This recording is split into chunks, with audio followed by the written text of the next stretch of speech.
భయపడకము, అధైర్యపడకమని నీతో చెప్పెత్తుని. ఇటుమంతుడు మార్లు పడినా తిరిగి లేస్తాడు. సాతానా, నా మీద చేయించొద్దు, నేను పడిపోయినా లేస్తా. ఎందుకంటే ఈ వాగ్దానం నాకు 2 ఏళ్ల క్రితం వచ్చింది. ఇప్పటిదాకా కూడా తెలియట్లేదు. మరి ఏ దేశం నా కాళ్ళు ఎదుటి ఉందో తెలియట్లేదు. ఒక సెంటర్ స్థలం కూడా లేదు. మరి దేశమే ఇస్తానంటాడు ప్రభు. నీ దేవుడైన యెహోవా నడిపించిన మార్గం అంతటిని జ్ఞాపకం ఉంచుకును. నీ పితరుల దేవుడైన యెహోవా నీతో సెలవిచ్చినట్లు దాన్ని స్వాధీనపరచుకునము. ఈ ద్వితీయోపదేశకాండము తెరిచి మనము చూసినప్పుడు 5 గ్లేరింగ్ థింగ్స్ పాపప్, 5 ప్రాముఖ్యమైన విషయాలు మనకు బహిర్గతమైతే. బహుశా మీరు చదివినారో లేదో తెలియదు, మీకు అనిపించిందో లేదో తెలియదు, మీకు అంత టైం కూడా ఉండకపోవచ్చు. మొదటిది ఏంటంటే ద లార్డ్ యెహోవా. నీ దేవుడైన యెహోవా అనే ఒక ఫ్రేజ్ మరలా ఇక్కడ కనిపిస్తుంది. బైబిల్ ఎక్కడ ఇన్నిసార్లు ఈ ఫ్రేజ్ లేదు, ఇక్కడ తప్ప. ద లార్డ్ దై గాడ్, ద లార్డ్ దై గాడ్, ద లార్డ్ దై గాడ్. ఇంకా విచిత్రం ఏమో తెలుసా, దేవుడు అనే మాట బైబిల్లో ఏ పుస్తకంలో ఎక్కువసార్లు రాయబడిందంటే ద్వితీయోపదేశకాండంలోనే. దాదాపు 355 సార్లు కనీసం the word God is mention.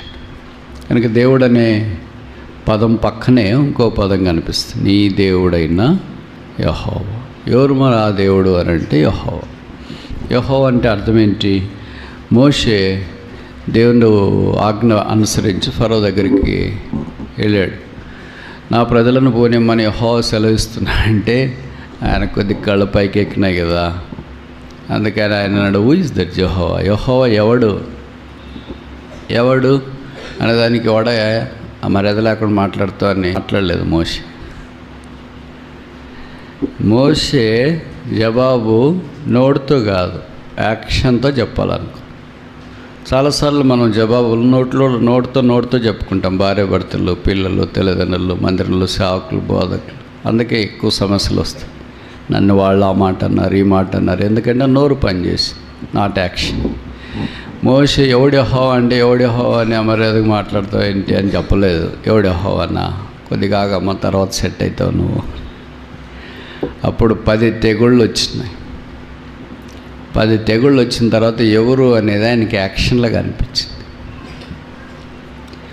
అప్పుడు అన్నాడు, let the people of Israel go, ఇశ్రాయేలు పోనిమ్ము. కనుక యెహోవా అంటే బండ లాంటి హృదయాన్ని కూడా బాగా చేసినాడు. ఆయన తను ప్రత్యక్షపరుచుకున్నాడు. I'm he that I am. నేను ఉన్నవాడను, అన్నవాడంటే ఉన్నవాడంటే అర్థం ఏంటి? I'm no more dead, I'm alive. నేనున్నా అంటే ఐఎమ్ ప్రజెంట్. క్లాస్లో పలానా స్టూడెంట్ ఉన్నాడా అని టీచర్ అడుగుతారు. ఎస్ మ్యామ్ ఉన్నా అంటే I'm present. God says, I am present all the time with you. I was never absent. నేను ఎప్పుడూ మీ విషయం అదృశ్యంగా లేను. అంటే లేడు అనే పదం లేకుండా నేను మీతో ఉన్నాను. తర్వాత I am he that I am. అవును, ఆమెన్ అన్నవాడు. Jesus, God was Jehovah Lord అంటే he was, is and will be. పురాతన కాలంలో అంటే భూతకాలంలో ఉన్నాడు, వర్తమాన కాలంలో ఉన్నాడు, భవిష్యత్ కాలంలో కూడా ఉన్నాడు. God has no season. ఇంకా బలమైన మాటలు చెప్పాలంటే కాలాలు ఉన్నాయా? భూతకాలం, వర్తమాన కాలం, భవిష్యత్ కాలం అంటే మీకు తెలుగు రాదనుకుంటా కదా చాలామందికి. పాస్ట్, ప్రజెంట్, ఫ్యూచర్ అని అంటే God has no past, God has no present, God has no future, because God has no season. God can never be controlled by any season at a time. ఏ సమయాన్ని బట్టి కానీ కాలాన్ని బట్టి కానీ దేవుడు నడిపించబడేవాడు కాదు. పైపెచ్చు అపోస్తల కార్యాలు 1వ అధ్యాయంలో చూస్తాం, కాలములో సమయములో ఆయన, it is he who governs the time. Nobody in the world would ever govern the time except only one, that is this Lord. ఎవరైనా టైం అయింది అంటే టైం ఆపాయా, ఎక్కడ పోతుందంటే, ఎందుకు పోతుందంట ఆయన వాళ్ళని అనగలరా? అయ్యో టైం అవుతుందని పరుగులు తీస్తున్నారు ప్రపంచమంతా. But not even one person can stop a single second except this God call the lord దై గాడ్. కనుక ఈ దేవుడు, ఈ యెహోవా అన్నింటినీ ఆధీనమందుంచుకున్నవాడు. ఈ యేసుని ఇంకా, ఈ దేవుని ఇంకా నువ్వు అంగీకరించకపోతే జ్ఞాపకం చేస్తున్నావు. ఇలాగొచ్చి రావడము, కూర్చోవడము, వాక్యం వినడం చాలా మంచిదే. కానీ హృదయం ప్రభుకి ఇవ్వకుండా కఠినం చేసుకోవడం చాలా చెడ్డది. మంచి దినం చెడ్డది ఎందుకు చేస్తారు? మంచి కాలంలో చెడ్డగా ఎందుకు జీవిస్తారు? ఎందుకు అలాగే హృదయాన్ని కఠినం చేసుకుని ఫరో వల్లే ఎవడు యెహోవా అంటారు? ఎవడు అనే మాట రానికోకుండా వస్తే తెగలు రాకుండా ఉంటాయి. ఎవడు హూ ఈజ్ దట్ లార్డ్ అన్నారు అనుకో, మరి 10 తెగలు కాసుకొని ఉంటాయి. ఎందుకంటే ఐగుప్తులో ఈ తెగళ్ళు వచ్చినట్లు ఇప్పుడు కూడా మరి నువ్వు తెలుసుకోవాలి కదా. నీకు ప్రశ్న వేసినావు కదా, నువ్వు ఆయనే నిన్ను ప్రశ్న వేయమని చెప్పలేదు కదా. Ask question may I will answer అని చెప్తే అది వేరే విషయం. He hasn't ask you to question him because you have no question at all when you behold the whole cosmic universe. ఈ ప్రపంచాన్ని అంతటి చూసినప్పుడు మనుషుడు నిరుత్తరుడు. He has no question, no answer, ఈ స్పీచ్లెస్, డమ్. కానీ ఏం చేస్తాం మరి? కొద్దిగా ఎక్కువ ఉంటుంది కనుక క్వశ్చన్ చేయటానికి ప్రారంభిస్తాం. కనుక జ్ఞాపకం ఉంచుకోవాల్సిన సంగతి ఏంటంటే, యేసు ప్రభు వారు ప్రేమించి పాపల కొరకు ఈ భూమి మీదకి దిగి వచ్చాడు. పాత నిబంధనలు ఇశ్రాయేలీయుల కొరకైతే మోషే ద్వారా గొర్రెపిల్ల ప్రతి ఇంటికి సిద్ధపరచబడాలని జ్ఞాపకం చేసినాడు.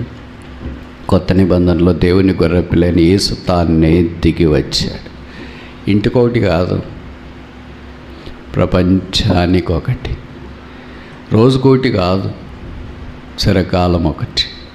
అందుకని సదాకాలం నిలిచిన ఒక్క బలిని యేసు మన కొరకే శిలువలో తను తానే అర్పించుకున్నాడు. యేసు రక్తము ప్రతి పాపం నుండి కడుగునని బైబిల్ సెలవిస్తుంది. యేసునందు విశ్వాసం వస్తే క్షమాపణ, మారు మనసు. కనుక ప్రభు అయిన యేసునందు విశ్వాసం నుంచి రక్షణ పొంది ఆ యేసును మీరు స్వీకరించాలని మనం చేస్తున్నాం. రెండవ సంగతి ఏంటంటే, ఈ ద్వితీయోపదేశ కాండంలోనే మనందరికీ పరిచయమైన విషయం 5వ అధ్యాయంలో చూస్తాం. లా, ధర్మశాస్త్రం. సిరీస్ చెప్దాం. మొదటిది ద లార్డ్, ఆయన ప్రభు యెహోవా.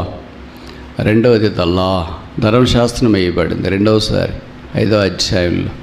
మొదటిసారి నిర్గమకాండంలో ఉంది, ఇక రెండవసారి కనిపిస్తుంది. ఎందుకు రెండవసారి చెప్పినారు? మొదటిసారి చెప్పింది అర్థం కాకపోతే రెండవసారి చెప్తారు. మొదటిసారి చెప్పింది నిండలేదు అనుకుంటే రెండవసారి చెప్తారు. మొదటిసారి చెప్పింది చాలా ఇంపార్టెంట్ అనుకుంటే రెండవసారి చెప్తుంటారు. మొదటిసారి చెప్పింది మర్చిపోతారేమో అని అనుకుంటే రెండవసారి చెప్తారు. కానీ మనకు అది ఇబ్బందిగా ఉంటుంది. అంటే వయసు పైబడిన వాళ్ళు 2 సార్లు చెప్తుంటారు, ఇంకా ఎక్కువ కూడా చెప్తుంటారు. అది వేరే.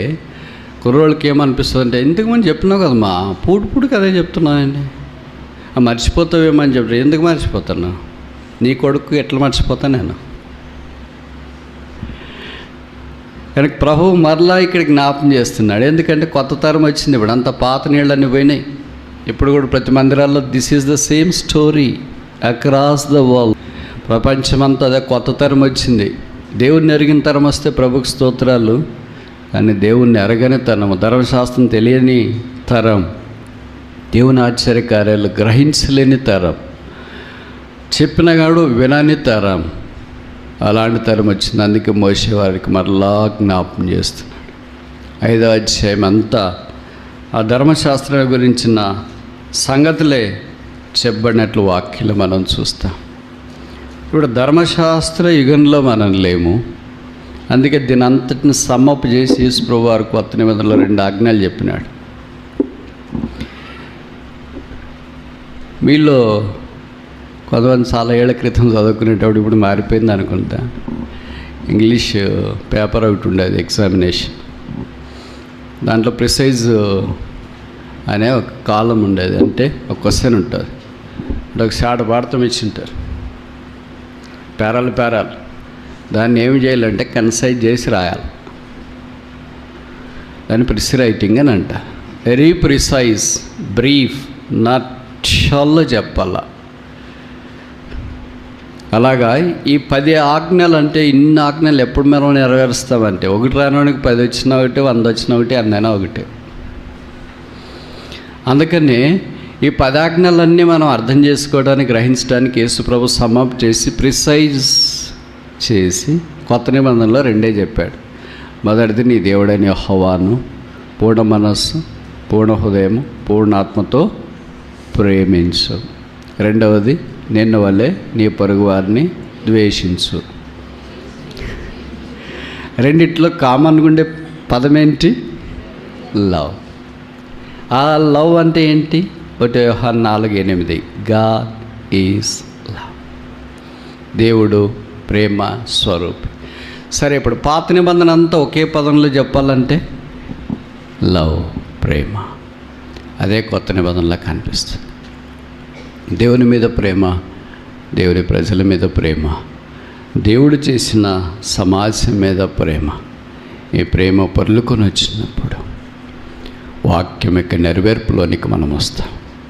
అందుకే నేను ఇలాగ చెప్తే తప్పు కాదనుకుంటా. ద్వితీయోపదేశకాండం 5వ అధ్యాయము నిర్గమకాండంలో ఉన్న ఈ ధర్మశాస్త్రం ఇవన్నిటిని కలిసి భక్తుడు, గొప్ప పండితుడు, అపోస్తలుడైన పౌలు ఒకే అధ్యాయంలోనే కుదించినాడు. Precise writing రాసినాడు. 1 కొరింథీ 13వ అధ్యాయం. ప్రేమ, నిరీక్షణ, విశ్వాసం, ఈ 3 నిలుచును, వాటిల్లో శ్రేష్టమైనది ప్రేమ. సరే, ఇప్పుడు ధర్మశాస్త్రం అంటే ప్రేమ. కనుక ఈ యేసును ఎరిగే అనుభవంలోనికి రావాలి. విచిత్రం ఏంటంటే కొంతమంది ఇంకా కొత్త నిబంధనల కృపాయుగంలో కూడా ధర్మశాస్త్రంలోనే ఉన్నారు. వాళ్ళు బతుకంతా ధర్మశాస్త్రమే. ధర్మశాస్త్రం అంటే ఏంటి అని బహుశా మీరు అంటారేమో. అన్ని ధర్మశాస్త్రం, కొన్ని ధర్మశాస్త్రానికి కృపకు there is a 8 line separation. కృప అంటే విచ్చలవిడికి జీవించాలని కాదు అర్థం. బంధకాల్లో నుండి ఇప్పుడు బయటికి వచ్చినంత మాత్రం మళ్ళీ ధర్మశాస్త్రాన్ని తీసి పెట్టుకొని ఉండాలని కాదు. పాత నిబంధనలు అపోస్తలుడైన పౌలు తీసి కొత్త నిబంధనలు రాస్తుంటాడు. ధర్మశాస్త్రం మనకు బాల శిక్షకుడు ఆయను. అంటే మీకు తెలియదు అనుకోండి, చాలామంది మీరు ఇంగ్లీష్ మీడియం కదా, తెలుగు వాళ్ళకి తెలుసు. బాల శిక్షకుడు అంటే తెలుగు చదువుకోవటానికి స్టార్ట్ అయినప్పుడు ఒక చిన్న పుస్తకం ఉంటుంది, బాల శిక్ష. ఏ పదాన్ని ఎలాగ పలకాలా, అది బేసిక్ ఫండా. దాంతో నుండి లాంగ్వేజ్ అంతా డెవలప్ చేస్తారు. అది ఇప్పుడు మీకు అసలు పరిచయం లేదు, ఎప్పుడు చూసిండరు కూడా, దొరకకపోవచ్చు. అక్కడ ధర్మశాస్త్రం అనేది మనం పాపం అంటే ఏంటో తెలుసుకోవటానికి తోడ్పడుతుంది, కానీ పాపాన్ని తీసివేయలేదు. అయితే కృప దగ్గరికి వచ్చిన తర్వాత పాపం అంటే ఏంటో మనకు తెలియజెప్పడమే కాకుండా పాపానికి విరుగుడు యేసుప్రభు అని మనకు జ్ఞాపకం చేస్తుంది. అందుకని మనం ధర్మశాస్త్రంలో నుండి కృపలోనికి వచ్చినాం. ఈ కృపలోనికి వచ్చిన తర్వాత కృప ద్వారా సాగిపోవాలి. పాట మాత్రం బలిపాడుతుంటాం, ఆరాధన మాత్రం బలిపాడుతుంటాం. ప్రభువా నీ కృపతో నాలో ఏమి లేదయ్యా అని. బయటికి పోయిన తర్వాత అదే మాట ఎవరన్నా అన్నారనుకో, మీలో ఏమీ లేదని. ఎట్ట కనిపిస్తున్నా నీకు? మరి ఇందాక చేశారు కదా ఆరాధన, ఏం లేదని చేసి మీరు చెప్పిన మాట నేను చెప్తాను. అది లోపల మందిరంలో మాత్రమే, నాట్ అవుట్ సైడ్. అంటే language is restricted. It's a spiritual language, Sunday language, worship language, but not the language on daily basis. ఈ ధర్మశాస్త్రము ద్వారా యేసును మనం స్వేచ్ఛగా ఆరాధించేది. బంధకాల్లో ఉండేది ఉన్నింది, స్వేచ్ఛగా ఆరాధించేది లేకుండా. కృప ద్వారా ఇప్పుడు ఏమైనామంటే సమయమందును అసమయమందును యేసును ప్రకటించడం, యేసును ఆరాధించడం. ఈ సమయానికి వెళ్ళాలా, ఇప్పుడే ఆరాధన చేయాలా, టైం అయిపోయింది, ఇంకా ప్రార్థన ఆరాధన అన్నీ మానేసి అన్నీ పోవాలా, అలా కట్టడాలన్నీ పాత నిబంధనలు ఉన్నాయి. ఇప్పుడు వచ్చిన తర్వాత కొత్త నిబంధనలో ఎల్లప్పుడూ ప్రతి విషయమునందును కృతజ్ఞతాస్తులు, ఎల్లప్పుడూ ప్రార్థన చేయండి. వారు అపోస్తుల బోధన సహవాసం మనం రొట్టె విడిచిటెందును ప్రార్థన చేయటి ఎందును ఎడతెగక ఎండరి. కనుక అన్ని కొత్త నిబంధనలు వచ్చిన తర్వాత ఏంటి, there is a phenomenal change and అస్ట్రనామికల్ change from law to the freedom. కనుక యేసు ప్రభువు యందు మనం విశ్వాసం ఉంచిన తర్వాత ధర్మశాస్త్రం అంతా మనకు బోధించే దీంట్లో నుండి ఇప్పుడు ప్రేమ అనే వలయంలోనికి వచ్చింది. మనం ప్రభు ప్రేమిస్తే అలాగే ఆ ప్రేమ మనలో నిలిచింటుంది. ప్రేమ నిలచి ఉండనివాడు అని బైబిల్లో రాయబడుతూ వచ్చింది. మాటలు చాలా చెప్తున్నా, యేసుప్రభు అంటే నాకు చాలా ప్రేమ అండి, లేకపోతే ఎందుకోసం అంత దూరం నుండి ఇక్కడికి అని ఎవరు చెప్తారు? కొన్నిసార్లు అలాగో ప్రేమ లేకపోయినా కూడా చేస్తుంటారు. దాన్ని ఏమంటారంటే డ్యూటీ అంటారు. మీకు తెలుసు కదా, అన్నీ మనం చేసేదాని అంతట్లో ప్రేమ ఉందని అర్థం కాదు. There is also some duty, a molecule of duty, A percentage of duty, A tiny part of duty is involved. ఇంకా రెండవది ఏంటంటే భయం. పోకపోతే మళ్ళీ దేవుడు ఏమైనా చంపేస్తాడేమో. భయం కలిగి ఉండడం మంచిదే, కానీ ఇట్లాంటి భయం వద్దు. యేసుక్రీస్తు ప్రభు వారు అలాగే చేసేవాడైతే నాకు తెలిసి ఇప్పుడు నేను ఇక్కడ ఉండను, మీరు కూడా ఎవరు ఉండరు అనుకుంటా. ఇది చేయకపోతే, బైబిల్ చదవకపోతే చంపేస్తాడు, ప్రార్థన చేయకపోతే చంపేస్తాడు. నేను ఇలాగ చెప్పినానని బ్రదర్ అలాగే చెప్పినాడులే చంపడంట, చదువుకోకుండా మానేస్తాం అనుకోదు. నెగిటివ్ తీసుకోవద్దండి. Don't take it anything ready. అలాగే ఉంటే ఆత్మీయంగా చచ్చిపోయినాం. ఇప్పుడు వేర్ డెడ్. చనిపోయినవాడే కదా అన్నం తిండు. బిర్యానీ తీసుకుని వచ్చిన బావాచి ప్యారడైజ్ అంటే తింటాడా? అదే మీరు బతికున్నాడు అనుకోండి, వాసన చూస్తేనే మీటింగ్ ఎట్లన్నా ఉండి పర్లేదు, బయటకు అట్లా వెళ్ళేసి వస్తాం. బతికిన వానికి వాక్యం చదవాలని ఆశ ఉంటుంది, ప్రార్థన చేయాలని ఆశ ఉంటుంది, ఆరాధన చేయాలని ఆశ ఉంటుంది. ఆ ఆశ లేదు అని అంటే అర్థం ఏంటంటే మేము చెప్పినామని కాదు, ఆత్మీయంగా ఎప్పుడో చచ్చిపోయినారు అని అర్థం. కనుక రెండవ సంగతి లా, ధర్మశాస్త్రం. ఇప్పుడు నేను ఇలాగ చెప్తా తప్ప దానికి విత్ ఇన్ ద బ్రాకెట్స్లో look within the brackets LOVE ప్రేమ. కొత్త నిబంధనలో అప్రేమే యేసునాథుడు. ఆ యేసే సెలవులో ప్రేమను వెల్లడి చేసినాడు. ఆ యేసు ప్రభువే ప్రేమను నిరూపిస్తూ ఉన్నాడు. ఆ ప్రేమను మనము కూడా కలిగి ఉండాలని, ఆ ప్రేమలో కొనసాగాలని కోరబడుతున్నాం. ఎవరిని ద్వేషించినామో వాళ్ళని ప్రేమించడానికి ప్రయత్నం చేస్తాం ప్రభు అని ఏమన్నా అనుకుందామా? అంత పెద్ద పెద్దది ఎందుకు చెప్తారు బ్రదర్? వాక్యం ఒక్కటి చెప్పండి అంటారు. మరి ఇది కూడా వాక్యం చెప్తుంది. ఎంత ద్వేషం ఉంది మీరు చెప్తారా, నేను చెప్పాలా?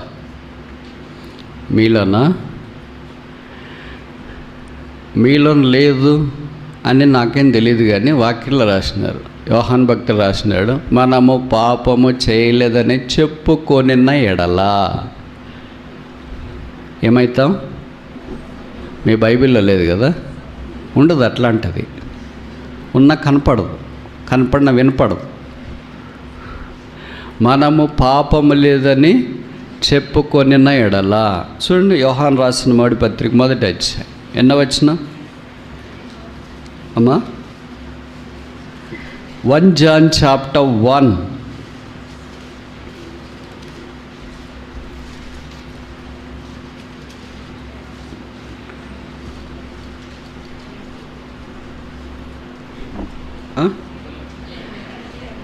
ఎనిమిదవ వచనం, మనం పాపం లేని వారమని చెప్పుకునేనడలా. ఇప్పుడు ఎంతమంది ఉన్నాం మోసగాళ్ళు ఇక్కడ? ఆయన కూడా కలుపుకున్నాడు. ఇది ఇంక్లూజివ్ స్టేట్మెంట్. ఆయన్నే కలుపుకున్నాడంటే అసలు మన లెక్కే లేదు. బహదూర్ మాదిరి ఆయన ప్రభు రోమను ఆనుకొని ఉండేవాడు. 3 పత్రికల్లో ఒక సువార్త, ఒక ప్రకటన, 5 పుస్తకాలు రాసినవాడు. మనము పాపము అని ఆయన కలుపుకుంటే మనమేమనల్లా? మనం పాపం అనే దగ్గరికి వచ్చి మీరు పాపం చేసిన, మీరు విడిపోయారు, మీరు చచ్చిపోయారు, మీరు సరిగ్గా లేరు, మీరు యోగ్యంగా లేరు, ప్రియుడా సోదరి అని బైబిల్ ఇక్కడేం చెప్తుందంటే మనము, మీరు కాదు ఆయన, మనము పాపము చేయలేదని చెప్పుకొనిన ఎడల. ఇది చెప్పుకునే 5 రాసినారు ఇక్కడ. ఇప్పుడు నేను డిబేట్ కాదలుచుకోలేదు. అంటే మనం చెప్పుకున్న సేమ్ స్టోరీ ఆది నెలలో కూడా చెప్పుకున్నారు, కానీ అది వాస్తవంగా ఉండదు. చెప్పుకోవడం అలవాటు కదా, నోరు ఎక్కువ పని చేస్తుంది కదా మనకు యాక్షన్ల కంటే. అందుకని మేము పాపం చెప్పలేదు, చేయలేదు, అబద్ధం చెప్పలేదు, ఇవన్నీ చెప్పుకుంటే మనల్ని మనం we deceive ourselves and we are defined as deceivers, supplanters, cheaters. ఈ పదాలు వాడితే కష్టంగా ఉంటుంది కదా. ఎవరన్నా వచ్చి అడిగారు అనుకోండి, ఇంటి మీద నన్ను ఇట్టి మోసం చేసినారో అని. మోసం అని అంటే మనం 2-3 విషయాలకి బలంగా తీసుకుంటాం. ఒకటి, అబ్బాయి అమ్మాయి మోసం చేసింది, అబ్బాయి అమ్మాయి మోసం చేసినాడంటే చాలా బలంగా తీసుకుంటాం. రెండోది, ఇప్పుడు అంత సైబర్ మోసాలు అన్ని లింకులు వస్తుంటాయి కదా, దాన్ని మనం బలంగా తీసుకుంటాం. ఇది ఆత్మీయది మాత్రం చాలా లైట్ తీసుకుంటాం. కానీ దేవుడు ఇది ఈ అక్యూజేషన్ లైడ్ అపాన్ us, మన మీద మోపబడింది ఇది. You are deceivers because you say that you haven't have sin, but the Bible says we did. అలాంటి పాపం అంటే ఏదో బయటకు వెళ్ళి సినిమాలు చూసినా లేకపోతే కాని సంగతులు చూసినా అది ఇదనేది కాదు. ఇవే ఇప్పుడు చెప్పాను కదా, అసూయ, ద్వేషము, కుళ్ళు, కుతంత్రము, తర్వాత వెరీ గుడ్, అంత కరెక్ట్గా ఎట్లా చెప్తారు మీరు? కనుక ఇవన్నీ కేజీలు ఉన్నాయి. ఆదివారం మాంసం అన్న కేజీ తెచ్చుకుంటాం, కానీ ఇవి ద్వేషం ఎన్ని కేజీలు ఉన్నాయి? మీకు ఎంత ఉందో నాకెంత చెప్పమంటారా? మీరు చెప్తారా? కుళ్ళు ఎన్ని కేజీలు ఉంది, మోసం ఎన్ని కేజీలు ఉంది, కుతంత్రం ఎన్ని కేజీలు ఉంది? డైరెక్ట్ చెప్తున్నందుకు ఏం బాధపడొద్దండి, ఎందుకంటే వాక్యం చాలాసార్లు డైరెక్ట్గానే వస్తుంది. మనం వద్దనుకున్నా అలాగే రాశాను, మరి ఏం చేస్తాం? ఎన్ని కేజీలు ఉంది నేను చెప్పనా? నేను 73 కేజీలు ఉన్నా. నా ద్వేషం 73 కేజీలు, నా కుళ్ళు 73 కేజీలు, నా కుతంత్రం 73 కేజీలు, అసూయ ఎంత తెలుసా? 73. ఇట్లా చెప్తే మీరు ఓవర్ వెయిట్ ఉన్నవాళ్ళు అనుకుంటారు, అయ్యో 100 ఉన్నాను బ్రదర్.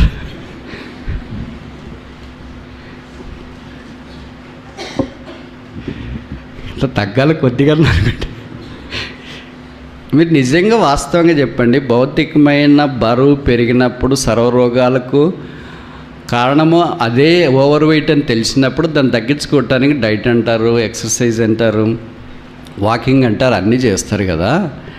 మరి కుళ్ళు పెరుగుతున్నప్పుడు, అసూయ పెరుగుతున్నప్పుడు, ద్వేషం పెరుగుతున్నప్పుడు, మత్సరం పెరుగుతున్నప్పుడు, విమతం పెరుగుతున్నప్పుడు, ఈ సాతాను కార్యాలన్నీ పెరుగుతున్నప్పుడు ఎప్పుడైనా మీరు ఆలోచించినారా, నేను ఓవర్ వెయిట్ అయ్యాను, వీటన్నిటి ద్వారా how to shed this over weight అని ఎప్పుడన్నా అనుకున్నారా? విచిత్రం ఏంటంటే ఓవర్ వెయిట్ అవుతున్నాననే అవగాహన లేకుండా సైతాను మనల్ని ఓవర్ వెయిట్ చేసినాడు. భౌతికమైన ఓవర్ వెయిట్ గురించి నేను మాట్లాడట్లేదు, అది మీ ఇష్టం. ఆత్మీయమైన ఓవర్ వెయిట్లోనికి, ఇలాంటి లక్షణాల్లోనికి మనం ఎక్కువ వచ్చేసినాం. ద్వేషం పెరిగిపోయింది, అసూయ పెరిగిపోయింది, కుళ్ళు పెరిగిపోయింది, కంప పెరిగిపోయింది. మరి ఇదంతా ఓవర్ వెయిట్ ఏం చేసుకోవాలా? సర్వ రోగానికి కారణమే ఓవర్ వెయిట్. ఆత్మీయంగా ఎదగపోవటానికి కారణం ఇది. మరి దీన్ని ఏం చేసుకోవాలా?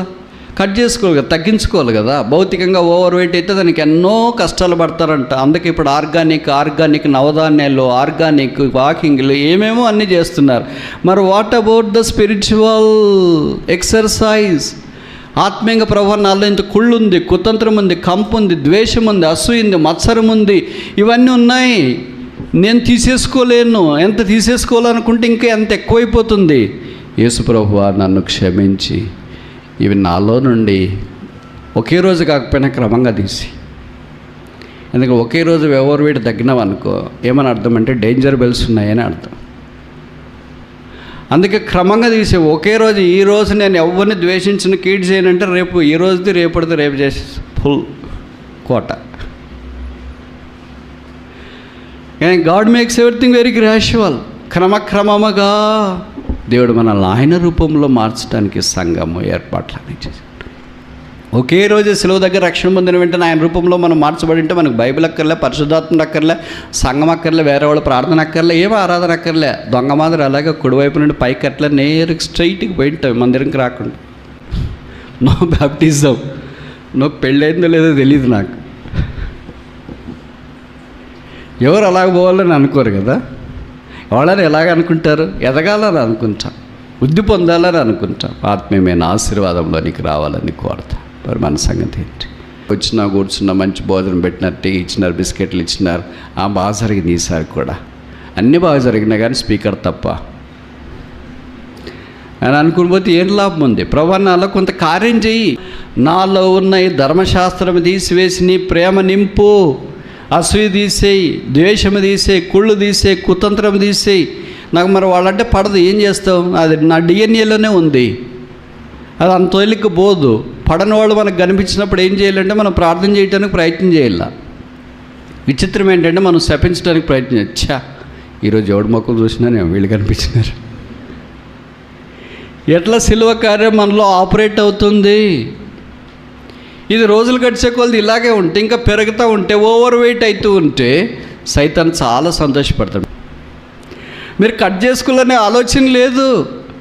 ఇది నాకు తీసే ప్రభు అని ప్రభు దగ్గరికి, సిలువ దగ్గరికి మీరు రావట్లేదు కనుక నాకేం ప్రాబ్లం లేదు, మీరు ఎంతనా చేసుకోండి అని భవిష్యత్ సాతాను సంబరపడుతున్నాడే. మనం ఎప్పుడైతే దాంట్లో నుండి బయటపడాలనే ఆలోచనతో యేసు ప్రభు దగ్గరికి వస్తామో అప్పుడు సైతానికి భయం వేస్తాం. వీళ్ళు ఏదో మారాలనుకుంటున్నారు, మారుతారేమో. తర్వాత వాడికి కూడా తెలుసు, వీళ్ళ స్టోరీ నాకు చాలా కాలం నుండి తెలుసులే, వాళ్ళేం పెద్ద మారారు, ఆరంభ శూరత్వం అంతిమ అపజయం అని అనుకుంటాడు. వాడికి మనం తెలియజేయాల్సింది ఏంటంటే, నేను ఆరంభంలో ఓడిపోయినా అంతంలో యేసుక్రీస్తు విజయం నాదే. Christ is my victor. అందుకే బైబిల్లో రాసినారు కదా, నీతిమంతుడు 7 మార్లు పడినా తిరిగి లేస్తాడు. సాతానా నా మీద అతిశయించొద్దు, నేను పడిపోయినా లేస్తా. నన్ను లేపువాడు ఉన్నాడు. ఏ దేవుడైతే సమాధిలో నుండి యేసు ప్రభువారిని లేపినాడో ఆ దేవుడు ఇప్పుడు కూడా పడిపోయిన స్థితిలో నన్ను లేపుతాడు. 2 విషయాలు చూసి 3వది చూస్తామా? ద్వితీయోపదేశకాండం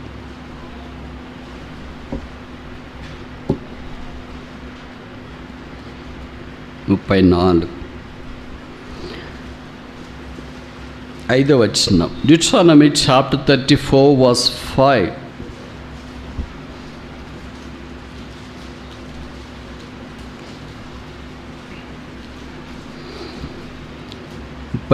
ద్వితీయోపదేశకాండం 34:5. యెహోవా సేవకుడైన మోషే యెహోవా మాట చొప్పున మోయాబు దేశములో మృతి పొందాను. దీనికి పేరు పెట్టండి ఎల్ సిరీస్. కొరకు సిద్ధపడే పరిచారకులు, ఆలోచించే వాక్యోపదేశకులు, ఉపదేశకులు ప్రభు కొరకు రావాలి. ఇంకా ఎప్పటి నుండి ఎంతకాలం ఇలాగే ఉంటే ఏం పేరు పెడతారు?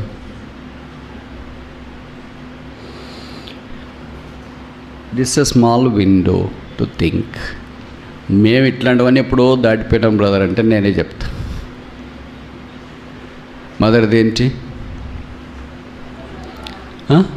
The Lord. రెండవది ఏంటి? The law. మూడవది ఏంటి? ఇక్కడ చదివింది ఏంటి? మీరు చెప్పేది ఏంటి? The leader. Leader is here, don't forget. యెహోవా సేవకుడైన మోషే. మోషే అంటే ఇశ్రాయేలీలకు చాలా ఇష్టమైన నాయకుడు. వాళ్ళు మోషేని తక్కువ చేస్తే అసలు ఒప్పుకోరు. అందుకే యేసు ప్రభు అనేవాళ్ళు, నువ్వు మోషే కంటే గొప్పడా ఏంటి? మోషే ధర్మశాస్త్రం తీసుకొని వస్తే యేసు ప్రభు వారు కృపను తీసుకొని వచ్చిన. మోషే కంటే గొప్పవాడు ఇక్కడ ఉన్నాడు. అలాగే వాళ్ళు అహరోను కంటే నువ్వు గొప్పడా ఏంటి? అహరోను ఇశ్రాయేలీలు బానిస బ్రతుకులో నుండి బయటకు వచ్చిన తర్వాత ఫస్ట్ హై ప్రీస్ట్ ఆయనే కదా. యేసు ప్రభు అన్నాడు, అహరోను కంటే గొప్పవాడు ఇక్కడ ఉన్నాడు. Is greater than all the profits, all the priest, all the Kings. Is king of Kings, profit of profits and priest of priest. ఆ యేసునాథుని బట్టి ఇదేనా మనం ఇక్కడ చేరి వచ్చిన. మోషే అయితే 6 లక్షల కాల్బలాన్నే బయటికి తీసుకుని వచ్చినాడు. తనది గాని గొర్రెపిల్ల రక్తం ద్వారా. మోషే కంటే గొప్పవాడని యేసు ప్రభు తన సొంత రక్తము ద్వారా లెక్కింప సఖ్యము కాని ప్రజల సమూహాన్ని బయటికి తీసుకుని వచ్చి. మోషే అయితే ఇశ్రాయేల్ దేశంలో, అది ఇశ్రాయేలు మాత్రం ఐగుప్తులో నుండి తెచ్చిన. యేసుక్రీస్తు ప్రభు యొక్క సిలువ అయితే ప్రతి దేశం, ప్రతి భాష, ప్రతి ప్రాంతం, ప్రతి రంగు, ప్రతి స్థలములో ఉన్న వారిని తీసుకుని వచ్చిన. మోషే అయితే ఇశ్రాయేలును నడిపించడానికి కర్ర పట్టుకున్నాడు. యేసు ప్రభు అయితే మనల్ని నడిపించడానికి సిలువ మోసుకున్నాడు. మోషే అయితే ఇశ్రాయేలును నడిపించడానికి పైనుండి ఆహారం కురిపించడానికి మన్నా అన్నారు. బండలో నుండి నీళ్లు ప్రవహింపజేసి ఆ నీటిని తాగమన్నారు. యేసు ప్రభు అయితే ఆయన అన్నాడు, I am the bread of life. నేనే జీవాహారము, నేనే జీవపానము అని యేసు ప్రభు చెప్పాడు. Christ himself is the bread of life and Christ himself is the living waters. అందుకే సమరయ స్త్రీతో యోహాను సువార్త 4వ అధ్యాయంలో అన్నప్పుడు ఆమె వచ్చి ఆరాధన గురించి ఒక పెద్ద లెక్చర్ ఇచ్చింది యేసు ప్రభు వారికి. ఇస్తే అప్పుడు యేసు ప్రభు అన్నాడు, అమ్మ కొన్ని నీళ్ళు తాగటానికి పోయిపోయేవాడిని శర్మను విని విని అలసిట వచ్చినట్లుంది. వాక్యంలో మనం చూస్తున్నాం, అయ్యో యూదులు మాతో సాంగత్యం చేయరే, అలాగలా కాన్వర్జేషన్ స్టార్ట్ చేసి యేసుప్రభు ఆరాంతో మాట్లాడుతూ యేసు అన్నాడు, నేనే జీవజలం, ఈజ్ ద లివింగ్ వాటర్. ఆ నీటిని తాగువడం మరి ఎన్నడు దప్పికొన్నాడు. అదే పాట కూడా ఉంది కదా, దాహము గల వారులారా నీళ్ళ యొద్దకు రారండి. ఆ నీళ్ళే యేసు. అందుకే మీరు గమనించినారు లేదు, యోహాను సువార్తలో 1వ అధ్యాయం నుండి 21వ అధ్యాయం దాకా ప్రతి అధ్యాయంలోనే ఎక్కడో ఒకదాని నీళ్ళు అనే పదం కనిపిస్తుంది. సముద్రము, సరస్సు, నీళ్లు, ఇవన్నీ ఖచ్చితంగా కోనేరు, ఇవన్నీ పదాలు ఖచ్చితంగా కనిపిస్తాయి. 1వ అధ్యాయంలో అలా కనిపించింది. ఆఖరి అధ్యాయంలో ఇంక మనవాళ్ళు ఉండేదే సముద్రం దగ్గర ఉన్నారు, బార్బిక్యూ చేసుకుంటున్నారు అక్కడ, రిజరక్షన్ బార్బిక్యూ. అందుకే కమన్ డైన్ అని ప్రభు వారిని ఆహ్వానించి పిలిచినట్లు వాక్యంలో మనం గమనిస్తున్నాం. అంటే నీళ్ళు మనిషికి ప్రాణం. ఆహారం లేకుండా 40 రోజులు ఉండొచ్చు, నీళ్ళు లేకుండా 4 రోజుల తర్వాత కథం, పెట్టి తీసుకురావాలి, వ్యాన్ కూడా రెడీ చేయాలి. వేసవకాలం ఓన్లీ 4 or 5 days గాన్. నీళ్ళు ప్రాణం. అందుకని యేసు ప్రభు వారు ఎంత మంచి బోధకుడు అంటే ఆయన చిన్న చిన్నవి నాకు తెలియదు అని మనిషి నిరాకరించడానికి వీలు లేకుండా నీళ్ళని తీసుకొని తన యొక్క ఆధ్యాత్మికత లేదా నిత్యత్వం యొక్క విలువను తెలియజేయడానికి ప్రయత్నం చేసి, మనం అంటే ఏదో పెద్ద పెద్ద చెప్తామేమో అవి ఇవన్నీ అందరికీ అర్థం కాదు కదా, గూగుల్ చాట్ అన్నీ అర్థం కాదు కదా. నీళ్ళు అంటే అది సింపుల్ బ్రదర్ అని అనుకున్నాం. కానీ నీళ్ళు అవసరం లేనివాడు ఎవడన్నా ఉంటే చేయొద్దండి. వృద్ధులైనా, స్త్రీలైనా, పిల్లలైనా, పురుషులైనా, కల్చర్ ఉన్నా, కల్చర్ లేకపోయినా, అండమాన్లో ఉన్న, అమెరికాలో ఉన్న, ఎక్కడున్నా నాకు నీళ్ళు వద్దు వాడని అన్నారా? అలాగే నాకు యేసు ప్రభు వద్దు అని అనలేరు. As water is essential for every human race, Christ is essential for every human being. Believe in Christ. ఆ యేసును నమ్మి స్వీకరించి మేలు పొందాలని మనం చేస్తున్నాం. ఈ లీడర్ అయిన మోషే దేవుని ప్రజలైన వారిని 40 సంవత్సరాలు దేవుని మీద ఆధారపడి నడిపించిన. ఎట్లా నడిపించినాడంటే, లీడర్ అంటే ఇట్లుండాలి చూడు అని. మనం వాళ్ళు ఎవరైనా అట్లా అంటారు, బ్రదర్ అంటే ఇట్లుండాలి, సిస్టర్ అంటే ఇట్లుండాలి, బిలీవర్ అంటే ఇట్లుండాలి, బోధకుడు అంటే ఇట్లుండాలి చూడు అని ఎవరైనా అంటారా? సార్ నా చెప్పండి, నేను చెప్పేది మీకు అర్థం కాదనుకుంటా కదా Telugu. He was a role model for a leader to follow. అందుకే మన భారతదేశపు మొదటి ప్రధానమంత్రి జవహర్లాల్ నెహ్రూ గారు మోషేని గురించి ఒక స్టేట్మెంట్ ఇచ్చినాడు. ఏంటంటే, the world has never seen a leader of the stature and the magnitude that of Moses. మోషే లాంటి ధీరోదాత్తమైన నాయకుడిని ప్రపంచం ఇంతవరకు చూడలేదు. ఎవరికంత ధైర్యం, గట్స్, మన భాషలో చెప్పాలంటే, అర్థం కావాలంటే కామన్ లాంగ్వేజ్, వెర్నాకులర్ లాంగ్వేజ్ లేదు. భార్య భర్త 2 పిల్లలు బయటికి వెళ్ళాలంటే పర్స్, మొబైల్ ఫోన్ లేకుండా వెళ్తామనే వాళ్ళు చేతండి. ఎవరు లేరా? మోషేలు పేర్లు పెట్టుకున్నారు, ఉన్నారా లేరా? బయటికి వెళ్ళినా కూడా వాళ్ళు వాపసు వస్తారు ఇంట్లోకి.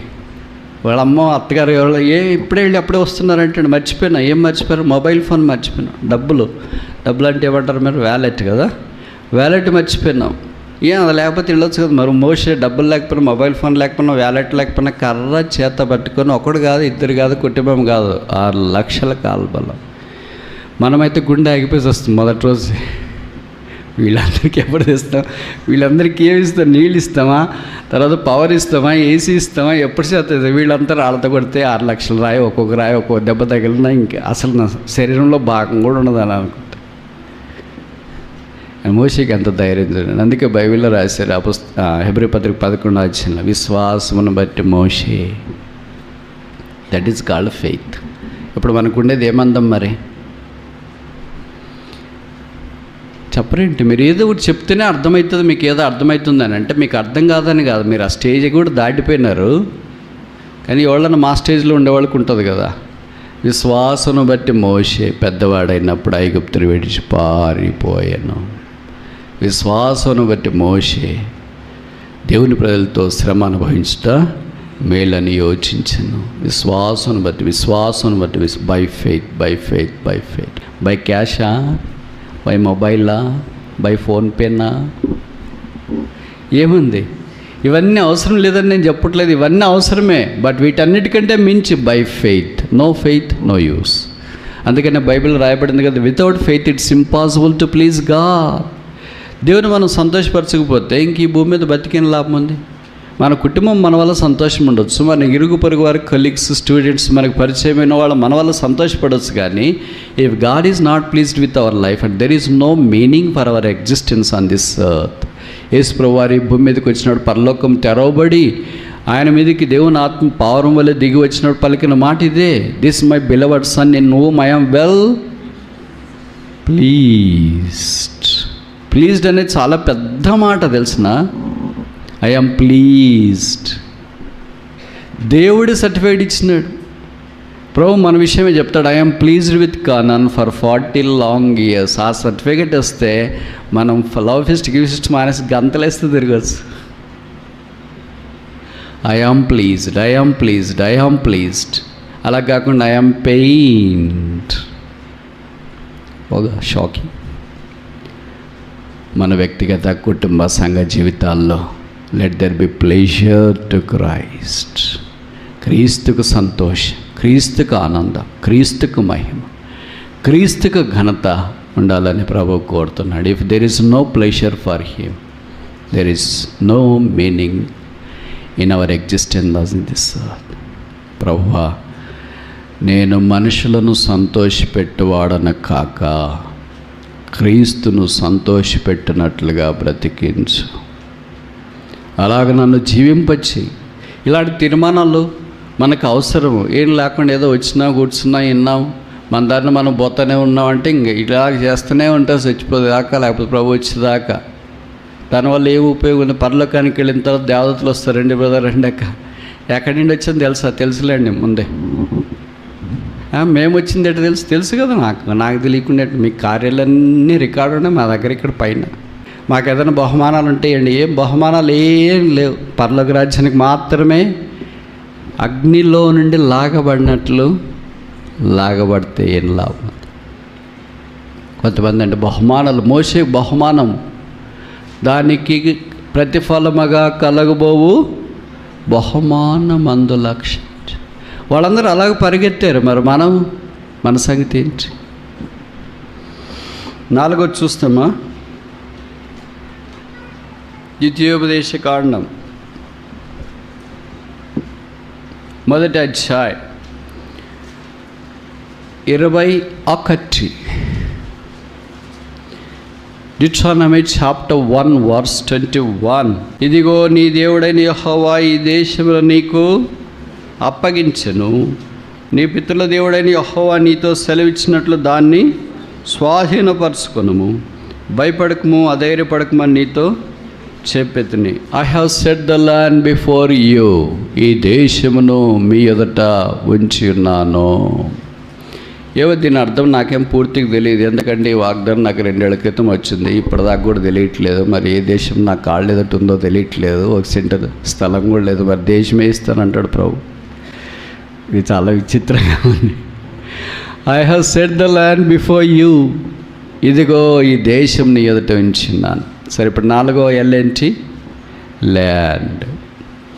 కనాన్ అనేది భౌతికమైన దానికి ఇక్కడ కనిపిస్తున్న, ఆత్మీయంగా మన కనాను యేసుక్రీస్తు ప్రభువే. Christ is our land. ఆయనే పాలు తేనెలు ప్రవహించు దేశం. పాత నిబంధనలను వాళ్ళకైతే ఒక దేశంగా ఉంది, అది వాగ్దానం చేయబడింది. దాదాపు 400 సంవత్సరాల క్రితం దేవుడు అబ్రహాముతో వాగ్దానం చేశాడు, I will bless the and make దై నేమ్ బ్లెస్సింగ్. నేను నిన్ను ఆశీర్వదిస్తా, నిన్ను ఆశీర్వాద కారణంగా చేస్తా. నీ సంతానానికి కుడి వైపు ఎడం వైపు అన్నీ చూసే స్థలము నేను నీకు ఇస్తా. కానీ అబ్రహాం దినాల్లో ఇల్లేదు, ఇస్సాకు దినాల్లో ఇల్లేదు, యాకోబు దినాల్లో ఇల్లేదు.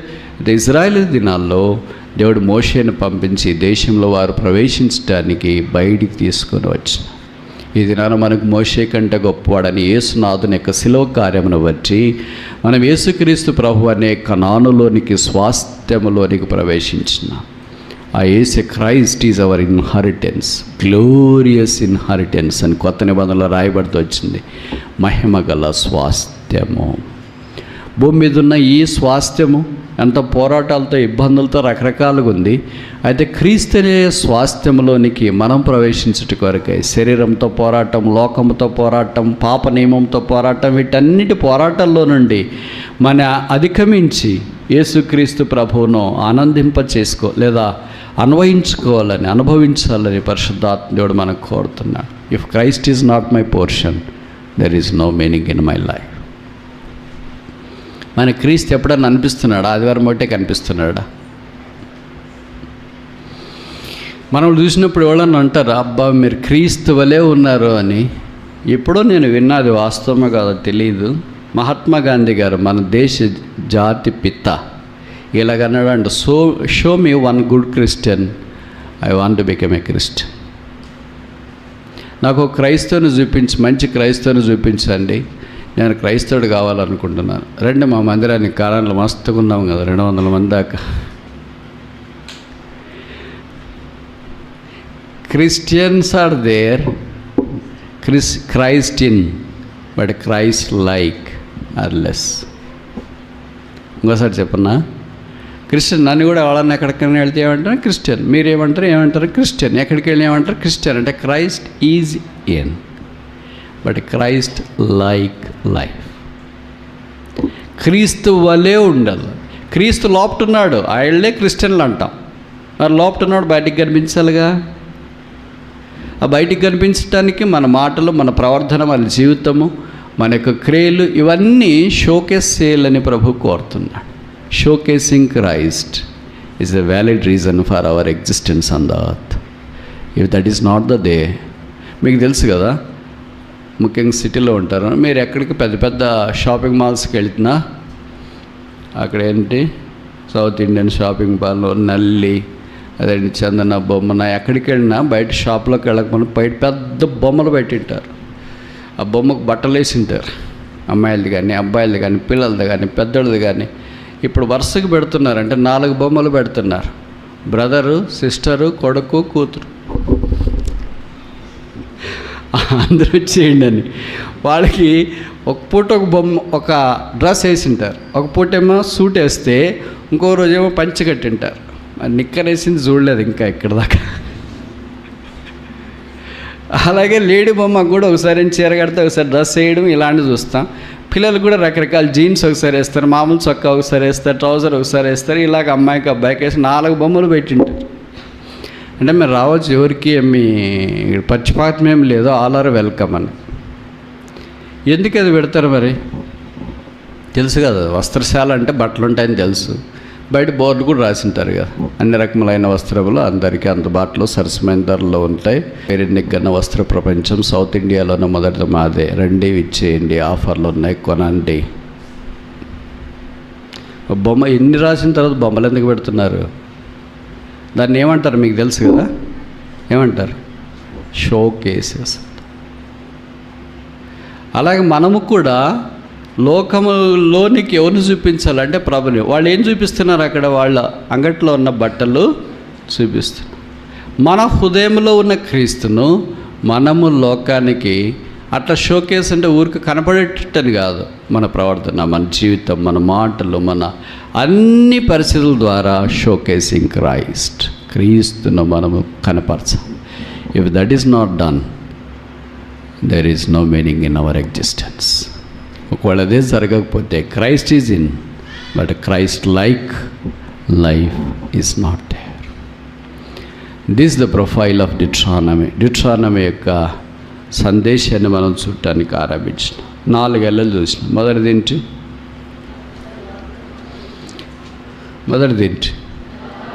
ద లార్డ్ యెహోవా. రెండవది ద లా, ధర్మశాస్త్రం. మూడవది ద లీడర్, నాయకుడు. నాలుగవది ద ల్యాండ్. ఇంకెందుకు పాలు తేనెలు ప్రవహించే దేశం అని పేరు వచ్చిందంటే, ఇజ్రాయెల్ దేశము సేమ్ మీ టైప్, అంటే ఇట్లా హిల్లీ ఏరియా ఉంటుంది, టెరైన్. సమతలంగా గోదావరి వైపు మాదిరి ఉండదు, అంటే కళ్ళచూపు మేరకు ఒకే ఎలివేషన్ ఉండదు. అది ఎలివేషన్ రకరకాలుగా ఉంటుంది. దాన్నే మౌంటైన్ టెరైన్ అని అంటుంటాం, పైకి కిందికి అలాగుంటుంది. అందుకే వ్యాలీస్ కూడా ఏర్పడతాయి. When there is a mountain there is also valley, if there is a valley there is mountain two. అలాగే సమతలంగా ఉంటే అవి ఉండవు.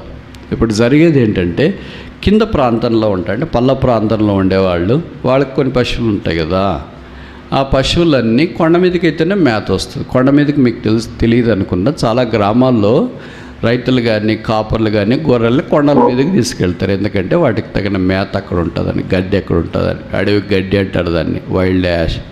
ఇది చాలా న్యూట్రిషియస్. అందుకే మీరు 5 స్టార్ హోటల్స్లోకి వెళ్ళినా కూడా ఫస్ట్ గడ్డే కదా పెట్టేది. ఎవరన్నా అడిగితే 5 స్టార్ తాజుకు పోయి వచ్చినాయి, ఏం తిని వచ్చినామంటే కొంతమంది మా సార్ వాళ్ళు ఎప్పుడో చెప్పి గడ్డి తిని వచ్చినాం సార్ అని. అరే హోటల్కి పోయి గడ్డి తినేసి వచ్చినారంటే మరి బయట గడ్డి తింటే పశువులు అనుకుంటారు, హోటల్లో గడ్డి తింటే మనుషులు అనుకుంటారు. అందుకని హోటల్కి పోయి తినేసి వచ్చినాం, బయట తింటే ఏం బాగుంటుందని.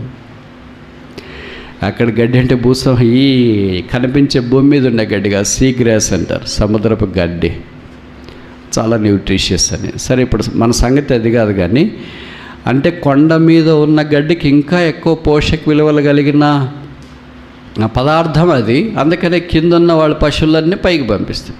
అవి అక్కడ పైకి పోయి బాగా గడ్డి వేసిన తర్వాత ఏంటంటే కడుపు బరవెక్కిపోతుంది. ఇవన్నీ గ్రామీణులకు బాగా తెలుసు, మీకు తెలియదు అనుకుంటే. ఎందుకంటే మీకు ఏమాత్రం తెలుసు, చాట్ జీపీటీ తెలుసు, ఇవన్నీ తెలియదని. పశువులన్నీ మేకలు కానీ గొర్రెలు కానీ తర్వాత మిగతా ఎద్దులు కానీ ఇంకేదైనా పశువులు ఏమైతే అంటే బాగా ఎక్కువ తిన్న తర్వాత కడుపుతుంది. సేమ్ మంట అయిపోయి మనం కూడా బాగా బిర్యానీ ఎక్కువ తినిన తర్వాత, ఏం బ్రదర్ లైట్ లేదు కూర్చొని అట్లే ఉన్నారంటే కొద్దిగా లేపండి బ్రదర్. సేమ్ అవి కూడా ఏమైతే అంటే ఇంక సాయంకాలం అయిన తర్వాత పైనుండి కిందికి నడిచి రాలేవు.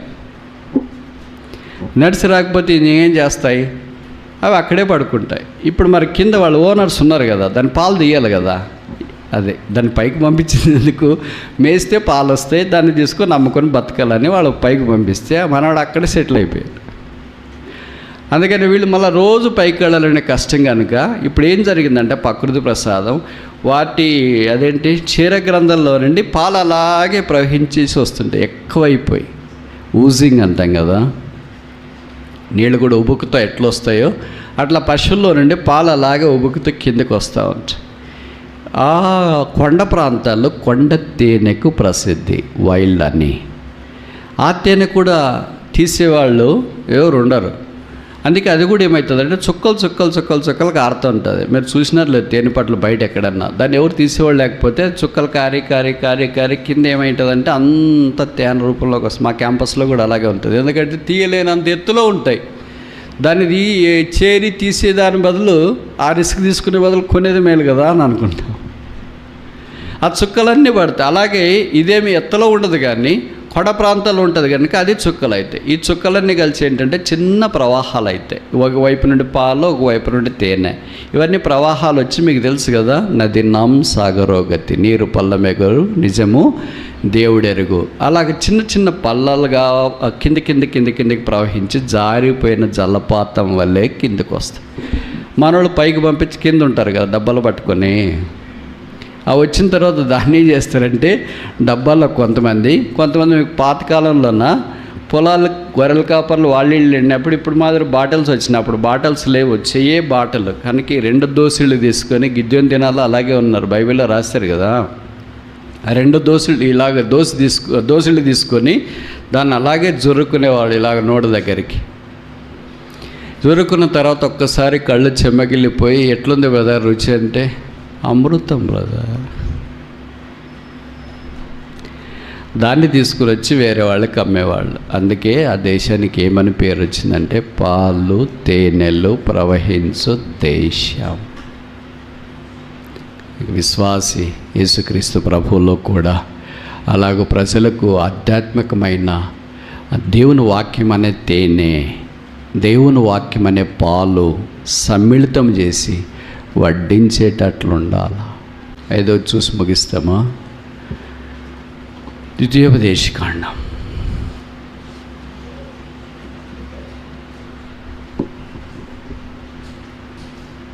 30:20 30:20.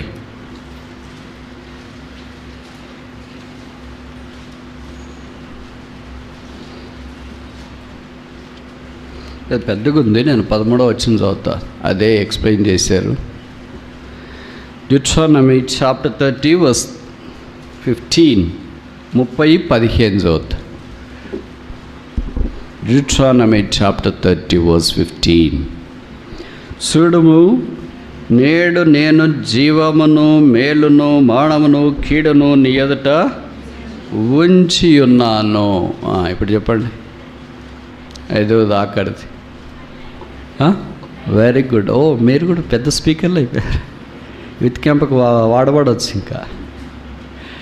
సో లైఫ్, జీవము ఉంచి ఉన్నాను. అదే 20వ వచనంలో కూడా రాస్తారు కదా, మీరు జీవం కోరుకుంటారా మరణం కోరుకుంటారా? Choice is yours. You want death or life. The opposite of death is life and the opposite of life is death. కనుక మరణము జీవము భిన్న ధృవాలు. ఆ యేసునందు విశ్వాసం వస్తే జీవం. అదే మీరు ఏం కోరుకుంటారో కోరుకోండి ఇశ్రాయేలీయులారా అని మోషే వారికి ఇచ్చిన సవాల్ ఇది. Do you want life? Follow Lord. You don't want life, be as you are now. ఇప్పుడు ఎట్లున్నారో మీరు అట్లే ఉండండి. ప్రభువుకు స్తోత్రాలు. వాళ్ళ నుండి దేవుని యొక్క జీవం ప్రవహిస్తూ వచ్చింది. ఆయన జీవాన్ని గురించి దినాన్ని సాక్ష్యం ఇచ్చట కొరకాయి ఇదొక సంఘం వచ్చింది. దీన్ని ఏమంటారంటే 1 తిమోతి 3:15, జీవము గల దేవుని సంఘం, చర్చ్ ఆఫ్ లివింగ్ గాడ్. ఇది చచ్చిపోతే ఏమవుతుంది? రక్తగంధంలో ఉంది కదా, డెడ్ చర్చ్. నీకు బతుకున్నావని పేరు మాత్రం ఉంది కానీ నీవు మృతుడవే. What's of the church we are. ఈ రెండింటిలో ఏ రకమైన సంఘం మనము, ఏ రకమైన విశ్వాసము, ఏ రకమైన విశ్వాస కుటుంబాలు? Is it a living believer or a dead believer? Living Christian family or a dead Christian family? Living church or a dead church? నీ దేవుడైన యెహోవా నడిపించిన మార్గం అంతటినీ జ్ఞాపకం ఉంచుకుని, మర్చిపోకుండా 5 విషయాలు జ్ఞాపకం ఉంచుకొని మనము మన పితరులు వెళ్ళిన ఆధ్యాత్మికమైన మార్గంలో వెళుతూ మనలో జీవం ఎప్పుడు తనకు తానే ఉండాలని కోరుకోదు.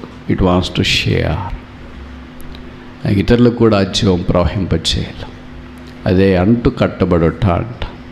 అలా కట్టబడుతూ క్రీస్తు జీవం ఇతరులకు కూడా వ్యాపింపచేస్తూ ఆత్మీయంగా చనిపోయిన వారు నిత్య జీవమైన క్రీస్తులోనికి, సమృద్ధైన జీవమైన క్రీస్తులోనికి వారు వచ్చి జీవప్రాప్తులుగా చేయబడాలని దేవుని ఉద్దేశం. మెట్టుకు మన సంగతి ఏంటి? ప్రార్థన.